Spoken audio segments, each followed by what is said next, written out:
Stories bye Aaryansh में आपका स्वागत है। यदि आप रोमांच, डरावनी और रहस्यपूर्ण कहानियां सुनना पसंद करते हैं, तो आप सही चैनल पर आए हैं। अब से हम अपनी शामें एक साथ बिताएंगे और ऐसी कहानियां सुनेंगे जो आपको अंदर तक उत्तेजित कर देंगी और आपकी रीढ़ में सिहरन पैदा कर देंगी। इसलिए अपने हेडफोन लगाएं, रोशनी कम करें, कुछ अकेलापन ढूंढें और आज की स्टोरी बाय आर्यांश का आनंद लें। दहशत के पिटारे से एक डरावनी कहानी, जिसे मौत का खेल कहना ही सही होगा। एक ऐसा भूतिया खेल जिसमें कई लोगों ने मौत को गले लगा लिया। एक शहर के कोने में एक भूतिया घर था। उसकी दहशत की खबर से सभी शहरवासी परिचित थे। उस घर के आसपास कई एकड़ जमीनों तक कोई घर नहीं बना था। दरअसल उस घर के आसपास कोई रहना ही नहीं चाहता था। एक बार एक टेलीविजन सीरियल डायरेक्टर उसी भूतिया घर में एक लाइव रिकॉर्डिंग सीरियल शूट करने का मन बनाता है, जिसका नाम वह मौत का खेल रखता है। इस खेल में चुने हुए प्रतिभागियों को भूतिया घर के अंदर पूरी रात गुजारनी होगी और इस दौरान हर कमरे में कैमरे लगे होंगे जो इनके डर भरे पलों को रिकॉर्ड करेंगे और अंत में जो प्रतिभागी बिना डरे पूरी रात गुजार लेगा, उसे 1 करोड़ की इनामी राशि दी जाएगी। सीरियल डायरेक्टर मौत का खेल की घोषणा सारे शहर में कर देते हैं, लेकिन उन्हें प्रशासन का एक नोटिस आता है कि आपको उस घर में शूटिंग करने की इजाजत नहीं मिल सकती।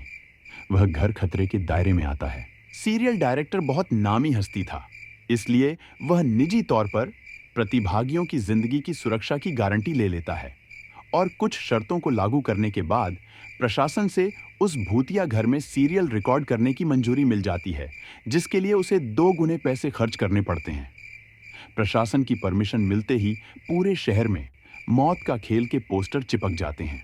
मौत का खेल शहर में होने वाला था, लेकिन लोगों में उत्साह से ज्यादा दहशत भरी हुई थी। पूरे शहर को यकीन था कि इस प्रोग्राम में हिस्सा लेने वाले लोग जिंदा नहीं बचेंगे, लेकिन ये दुनिया तरह तरह की इंसानों से भरी है।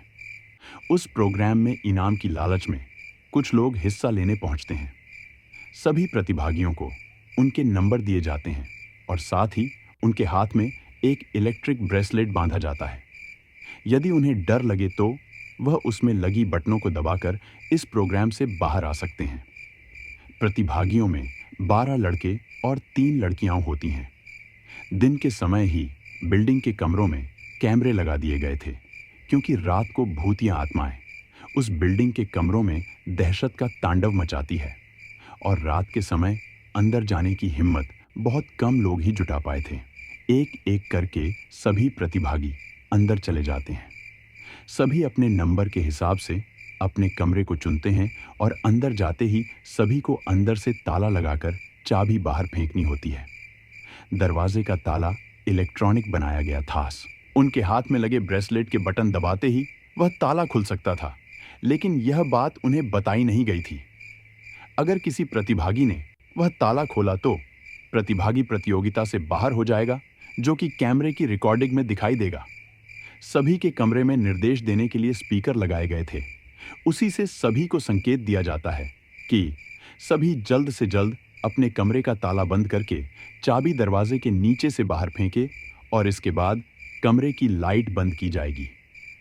निर्देशों के अनुसार सभी अपने कमरे को अंदर से बंद कर देते हैं और चाबियां दरवाजे के नीचे से फेंक देते हैं।